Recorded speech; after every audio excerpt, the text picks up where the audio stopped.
Jose was not an ordinary guy, quite the opposite. He felt that he could get anything he wanted from life. Not because he was capable or deserving of it, but simply because he desired it so much. He didn't like blending in with the crowd, he wanted to stand out, to make people tremble with fear at the sight of him. Jose was tough, just like his friends. They always had each other's backs, did everything together, and on that night when Jose saw a ring with the letter E engraved on it, he knew he had to have it because his girlfriend's name was Esther. He thought it would be a perfect romantic gesture. So he leaned over and took the ring off the lifeless girl's hand, a girl he and his friends had just killed. Jennifer Lee Ertman, who was 14 years old, and Elizabeth Christine Peña, who was 16, were best friends. Despite Jennifer being younger, she was obedient and well-mannered, and her positive influence had a wonderful impact on her friend Elizabeth. Elizabeth's parents were delighted that their daughter had such a reliable, faithful, and fantastic friend. The two girls shared an interest in makeup and fashion. They enjoyed dressing uniquely, skillfully applying makeup, and choosing accessories. They attended the same school in Houston, Texas, and were currently on summer vacation. Thursday, June 24, 1993 came around. A friend invited Elizabeth and Jennifer to a poolside party. At 4:45 p.m., Jennifer's father, Randy, dropped her off at Elizabeth's house, where at 8 p.m., Elizabeth's mother, Melissa, drove the girls to their friend Gina's house, who was hosting the party. The girls were excited and thrilled, enjoying the pleasant warm summer evening in the company of friends. Time flew by unnoticed, and the hour when their parents would expect them to be home was approaching. In principle, the parents weren't afraid to let the girls go out in the evening. They had cash with them just in case. Jennifer carried a pager and always kept $10 for a taxi in her pocket. And if they wanted their parents to pick them up, they only needed to find a telephone or a payphone and call. But this time, the girls decided to walk home.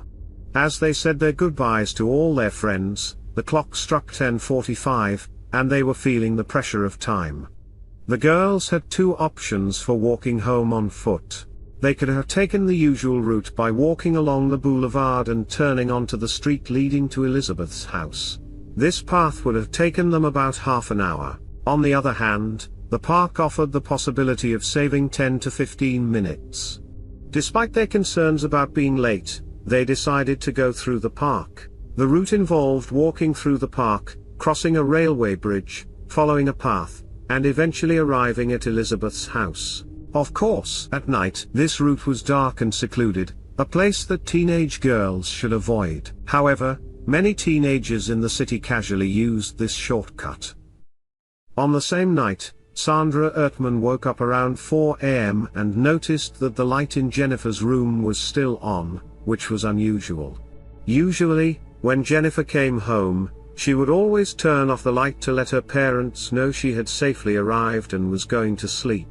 Sandra assumed that Jennifer had stayed overnight at her friend Elizabeth's house without informing them. When her husband woke up a little later, he asked Sandra if their daughter had spent the night at Elizabeth's or Gina's house. Sandra replied that she wasn't sure. She wanted to cover for their daughter to avoid her father scolding her, but by 11 a.m., Sandra and Randy started calling Gina's and Elizabeth's families. The Peña family didn't answer the calls, presumably because they were at work. Around 1 p.m., Randy went to talk to Gina. She mentioned that she last saw the girls at 10:45 p.m. the previous night when they were heading to Elizabeth's house. Gina suggested that Randy should go together with her to the Peña family home. They did just that. Randy Ertman and Gina knocked on the door and even the windows of the house, calling out for Jennifer and Elizabeth, but received no response. Randy took Gina back home and returned to the Peña family's house. It was then that he finally met Adolfo and Melissa Peña. The parents of Elizabeth revealed that they hadn't seen the girls since the previous evening and assumed that their daughter was just sleeping in on her summer vacation, so they hadn't checked her room in the morning. They called the police, but initially, the authorities didn't take the disappearance of the girls seriously. In response, The families took matters into their own hands, printed flyers, went door to door asking neighbors if they had seen their daughters, but no one had any information. Adolfo came up with an idea to walk through the park since he knew about the short path to his house. He walked across the railway bridge and the path where the girls might have walked. Something urged him to check near the tree line, but fortunately, he didn't give in to that intuition. 4 days of uncertainty passed when a call came into the Crime Stoppers hotline. An anonymous caller reported that the girls were in the park. Officers immediately began the search. At the edge of the wooded area, an officer noticed something resembling an item of women's clothing. As he approached, he realized it was not just clothing but the bodies of the girls.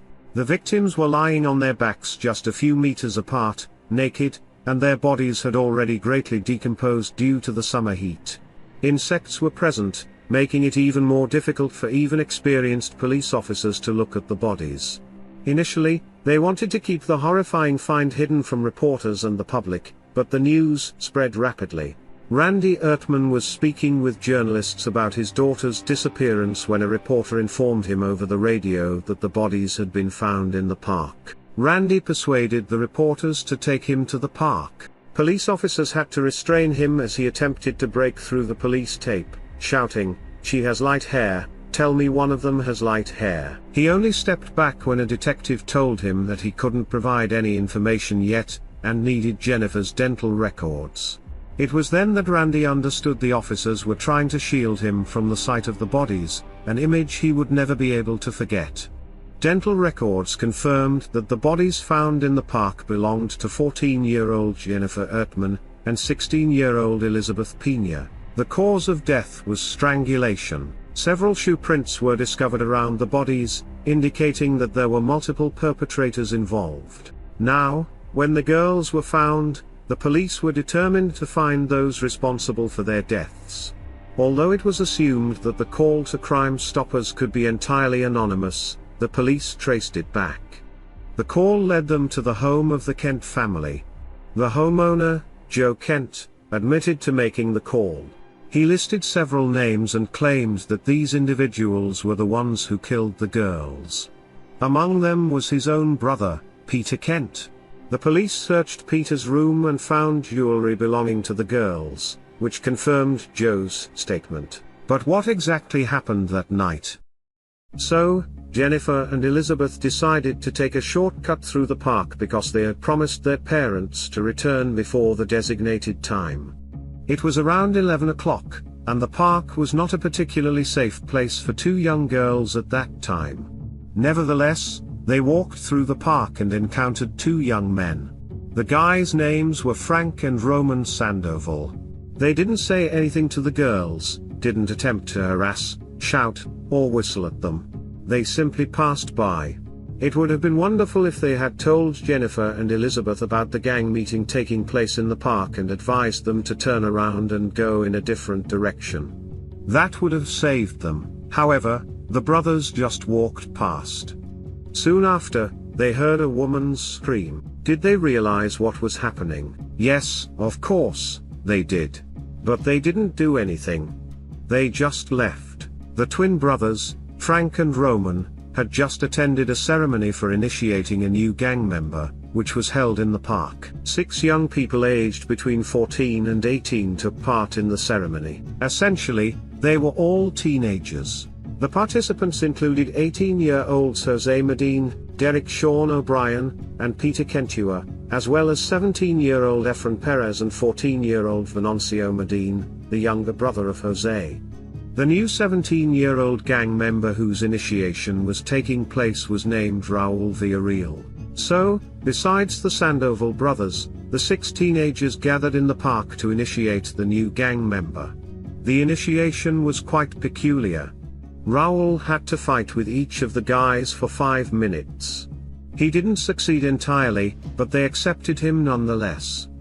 After the formal part, if you can call it that, the guys stayed in the park, drinking and chatting. Suddenly, Frank Sandoval had an uneasy feeling, and insisted that he and his brother leave. Following the twins, 18-year-old Jose Medina and his 14-year-old brother were about to leave when suddenly Jose noticed Elizabeth.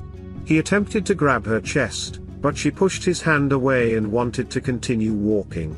However, this was not part of Jose's plans. He said, "No, little girl, where do you think you're going?" and put his hand around her neck, dragging her down a small slope. Jennifer was walking slightly ahead and had already passed the spot where the gang's initiation was taking place.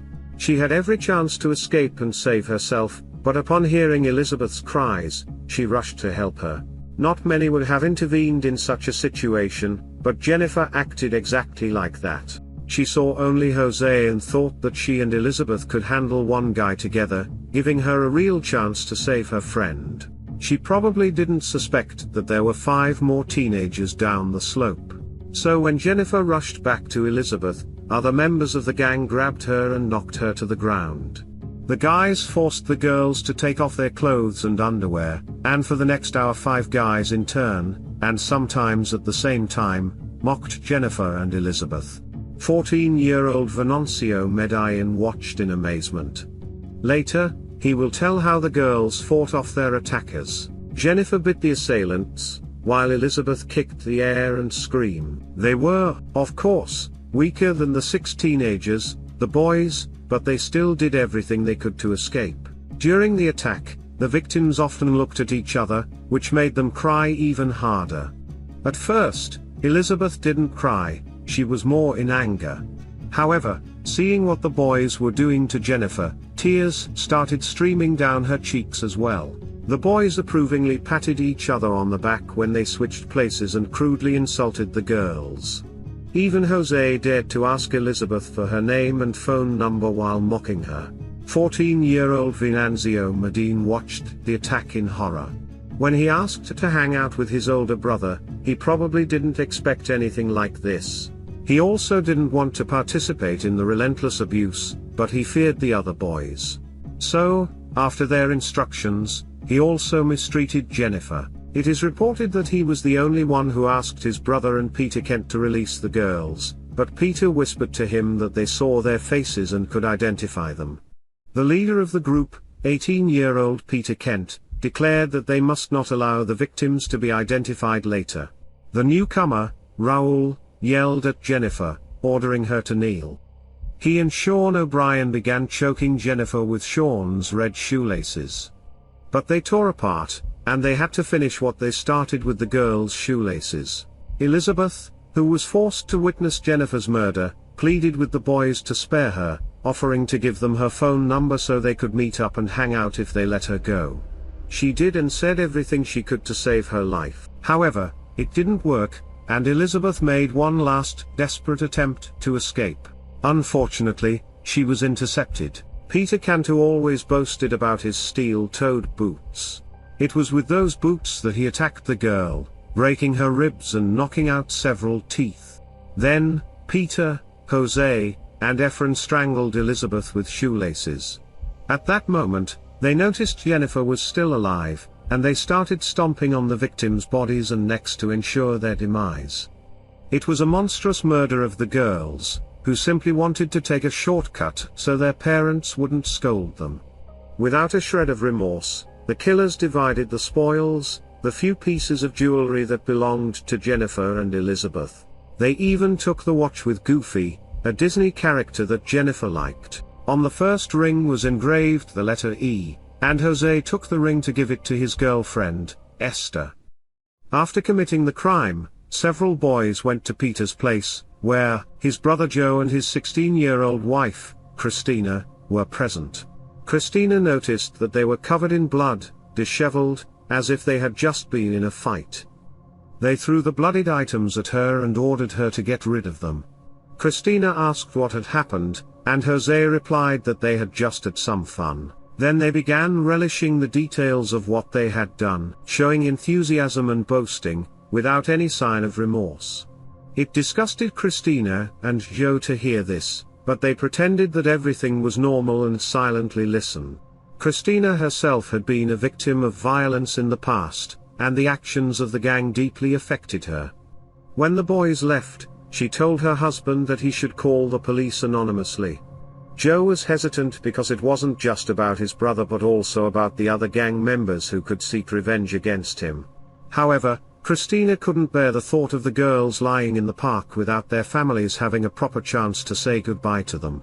She convinced Joe to make an anonymous call to Crime Stoppers, ensuring that nobody would know it was him. The next day, Joe made the call in a hushed tone, informing the police where to find the bodies. Initially, the police didn't find anything, but after 4 days, a persistent officer eventually discovered the crime scene. Undoubtedly, Christina and Joe were very scared when the police traced the anonymous call, but they had made the right decision in doing so. On June 29, 1993, all 6 members of the gang were arrested. The red nail polish belt they used to try to strangle Jennifer was found in O'Brien's apartment. During the interrogations, the friendship between the boys came to an abrupt end. Each of them claimed to have been in the park, but others were the ones who killed the girls. The police pieced together the full picture of how events unfolded that night. Nearly all the details about what happened were known thanks to the testimony of 14-year-old Venanzio Medellin. The boys were tried separately, so the families had to listen to the horrifying details of their daughter's murders 5 times. Venanzio Medellin was the exception. He made a deal and was sentenced to 40 years in prison. The other 5 were sentenced to the death penalty. In the cases of Jose Medellin, Derek O'Brien, and Peter Cantu, the sentences were carried out. Sean O'Brien and Jose Medellin found the courage to apologize to the victims' families, but Peter Cantu didn't even do that. Adolfo and Melissa Peña believe it doesn't matter as he wouldn't say anything that would change anything. The sentences of Efren and Raul were changed to life imprisonment because they were 17 at the time of the crime, and the Supreme Court prohibited the execution of individuals who were younger than 18 when they committed the crime. The court proceedings were extremely difficult. Not only because the victims' families had to listen to their daughters torture 5 times, but also because the criminals' relatives accused Jennifer and Elizabeth's parents of allowing them to go to the park, even though their own relatives were drinking and fighting there too. Efren's stepfather approached Elizabeth's father and said in Spanish, "This is your fault for not raising your daughter properly." The most horrifying aspect of this story is that it wasn't the gang's first crime. Sean O'Brien, Peter Cantu, and Jose Medellin had already murdered a young mother, 27-year-old Patricia Lopez. She was waiting at a gas station for her husband to pick her up after her car broke down. The killers dragged her into the park, where they assaulted and strangled her with Sean O'Brien's red nail polish belt. O'Brien's fingerprints were found at the crime scene, and all of this happened 6 months before Jennifer and Elizabeth's murder. However, he was not charged for it. In addition to that, the criminals attacked random pedestrians on the street at least twice, including an armed robbery of another teenager and the murder of a completely unknown man. Despite the horror of the case, it had some positive consequences. Jennifer and Elizabeth's parents showed the world what it means to be a victim but not a helpless one. When the judge asked the parents if they wanted to address Peter Cantu, Randy Ertman immediately stood up and expressed everything he needed to say to Peter. Many criticized the judge for allowing Randy to yell at Peter. However, thanks to this, now after the sentencing, the victims' families have the right to address the perpetrator. They can also be present during the execution, which was previously prohibited.